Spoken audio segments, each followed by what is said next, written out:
So I'm going to talk about Side by Side. This is kind of the behind-the-scenes look. Inspiration for making this film. Definitely Martin Scorsese had a lot to do with it. His black and white style is phenomenal. If you look at film Raging Bull, he does a terrific job with that. Terry Gilliam, who did the original cartoons for Monty Python, also did a movie called Fear and Loathing in Las Vegas. And that's kind of like how I got all my distorted angles in this film. And then Jerry Zucker was kind of like an out-of-the-blue type thing because my aunt, who is a big person in visual effects, she gave me the idea of watching the movie Ghost and basically incorporating that Ghost character in the same format or the same way in my movie. So why I chose this story. Really, after my father passed away when I was 9, I was obviously feeling I was feeling really depressed, and I kind of felt at some point that I really didn't want to live in this world anymore.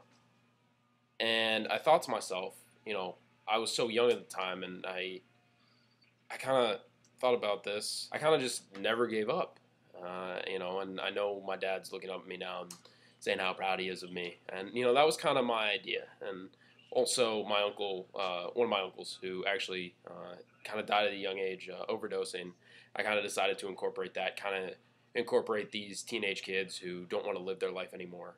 But how's it relevant to my past? I kind of explained that. Why it's made me keep pursuing film.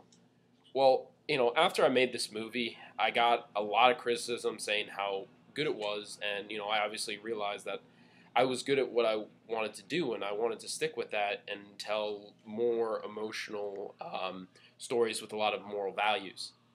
And then what were the hidden messages in the film? Well, my main hidden message is to never give up on life, because you never know what life's going to bring you, and you never know what accomplishments you'll come out of with.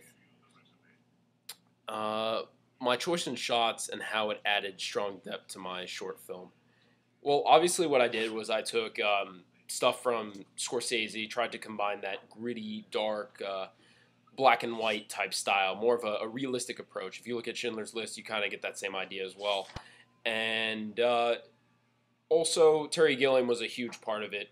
Him and his Dutch angles, especially in that one scene in Fear and Loathing in Las Vegas when they're driving. There's a lot of really crazy twists and turns in that movie. And then why were certain scenes in black and white? Well, I took the idea from Martin Scorsese's Raging Bull, and I thought it was a beautiful idea to incorporate black and white into my movie. It made a lot of sense. And if you notice with Raging Bull, as I didn't say before, but he had the option to make this movie in color. But since it was about a 1930s boxer, he wanted to do the best he can with it, and he did a really good job with it. And obviously I took that approach into making my own movie. How did making scenes in black and white change the tone? Well, obviously it gave the film a much more realistic approach to it. And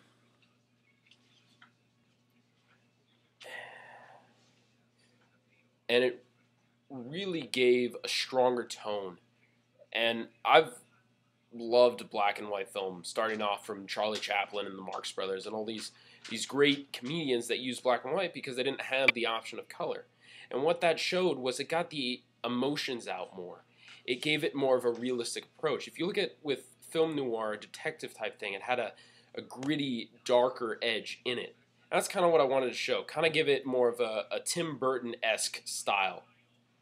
And yeah, that's behind the scenes. Thanks.